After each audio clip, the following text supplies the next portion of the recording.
Bonjour et bienvenue. Dans cette vidéo, je vais vous donner des indications pour faire les exercices numéro 75 page 101 et numéro 90 page 103. Dans une précédente vidéo, je vous avais donné des indications pour les trois précédents. On commence donc avec le numéro 75 page 101. Je vous laisse lire l'énoncé. Première question. Donc on regarde l'aire du rectangle en vert. Et il faut démontrer que c'est égal à g de x. L'aire c'est quoi? Eh bien c'est évidemment longueur fois largeur.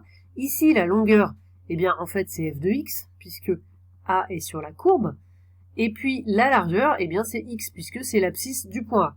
Donc l'aire, c'est f de x fois x, donc f de x fois x, eh bien, vous allez vous rendre compte que c'est bien égal à g de x. Question 2, on vous demande la limite de f en plus l'infini. F, c'est cette fonction. Vous pouvez faire autrement, je vous propose une façon de faire ainsi. Donc déjà, j'ai juste développé, là, moins x, c'est le plus 4. Donc f de x, ça me donne ça. La deuxième partie, 4e puissance moins x, c'est une partie qui pose pas de problème. C'est simplement une composée, hein, quand x tend vers plus l'infini, moins x tend vers moins l'infini, donc je vous laisse déduire la limite de 4e puissance moins x. Pour le premier terme, moins x puissance moins x, donc quand x tend vers plus l'infini, moins x tend vers moins l'infini, e puissance moins x, puisque moins x tend vers moins l'infini, e puissance moins x, ça va tendre vers 0. Donc là, on a une forme indéterminée, mais c'est quasiment une limite du cours que vous avez dans les croissances comparées. En effet, si on pose grand x égale moins petit x, bah du coup je remplace, moins petit x ça fait grand x, donc même chose pour la puissance de l'exponentielle. Donc finalement on a grand x e puissance grand x avec grand x qui tend vers moins l'infini, puisque grand x c'est moins petit x et que petit x tend vers plus l'infini. Donc finalement c'est cette limite là qu'on cherche. Or dans le cours, on a cette limite là dans les croissances comparées à la fin du cours. La limite pour n fixée de x puissance n e puissance x, qui vaut 0 quand petit x tend vers moins l'infini. Donc en appliquant cette limite avec n qui vaut 1, eh bien on obtient bien celle-ci. Ensuite, dans cette question, on vous demande d'interpréter graphiquement le résultat. Eh bien la limite que vous avez trouvée, que vous devez trouver donc de f en plus l'infini, doit vous permettre d'en déduire qu'il y a une asymptote pour la courbe. Donc c'est ça l'interprétation graphique, il faut donner l'asymptote et son équation. Question 3, étudier les variations de f. Alors quand on vous demande les variations de f, il faut vraiment avoir un réflexe, c'est de calculer la dérivée f'. Et ensuite on étudie le signe de f'. Même si on ne vous dit pas de calculer la dérivée, c'est ça qu'il faut faire quand on vous demande d'étudier les variations.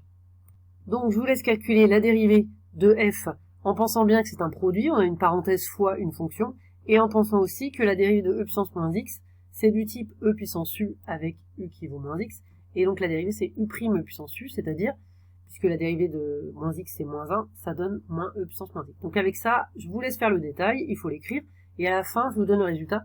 Vous devez trouver ceci. Et quand vous avez fini par trouver cette dérivée, eh bien pour trouver les variations, on étudie le signe de f'. Donc le signe, eh bien une exponentielle c'est toujours positif quelle que soit la puissance.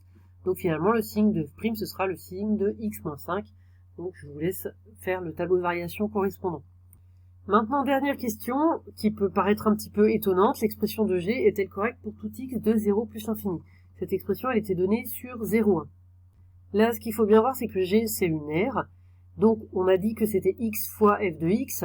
Enfin, je vous ai expliqué ça au début. Ça fonctionne seulement si c'est positif. X, là, c'est bien positif, entre 0 et plus l'infini. Par contre, f de x est bien positive sur 0,1, il n'y a pas de problème, et même jusque plus loin. Mais, si vous avez fait le tableau de variation, vous pouvez voir que f de x n'est pas toujours positive.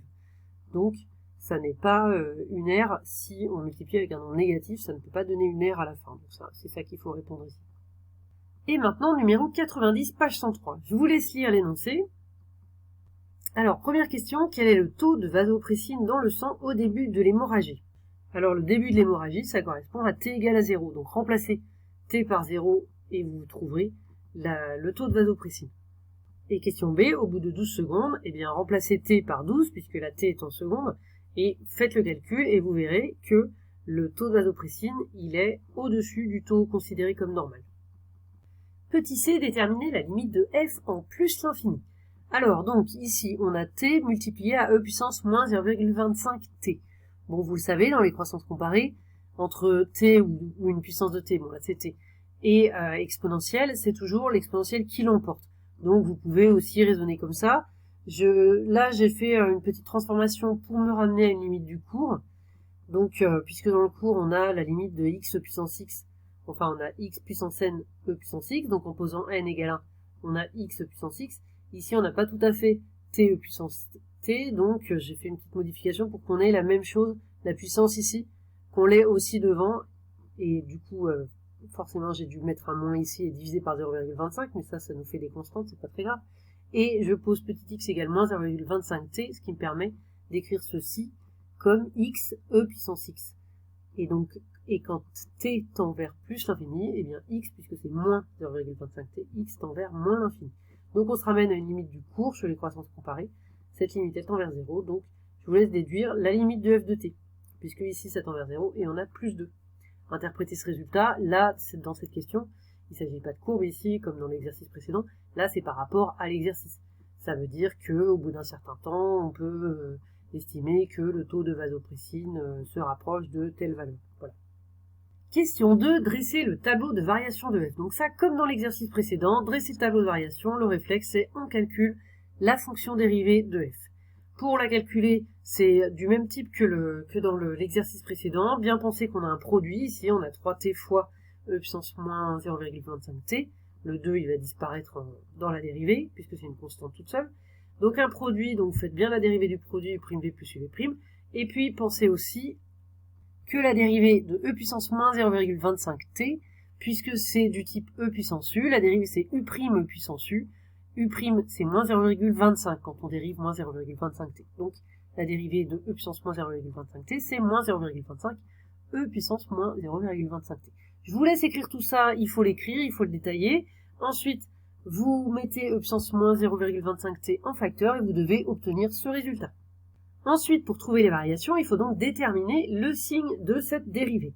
Or, une exponentielle, c'est toujours positif, exponentielle de n'importe quoi, c'est toujours positif, donc le signe de f', c'est le signe de 3 moins 0,75t, donc je vous laisse chercher le signe de ceci. Vous allez trouver que c'est d'abord positif et ensuite négatif, et donc vous verrez où est-ce que ça change de signe, et c'est là où vous aurez donc un maximum. Vous faites le tableau de variation, vous allez trouver le maximum. Pour finir, je viens de me rendre compte que j'avais écrit f' de x, j'ai sûrement aussi dit f' de x. Bon, c'est bien sûr c'est f' de t dans cet exercice. Il y a que du t, mais j'ai pas envie de tout refaire juste pour ça. Et j'ajoute une petite question bonus qui va nous permettre de réviser un point qu'on a vu il y a déjà quelques temps, déterminer l'abscisse du point d'inflexion de la courbe représentative de f.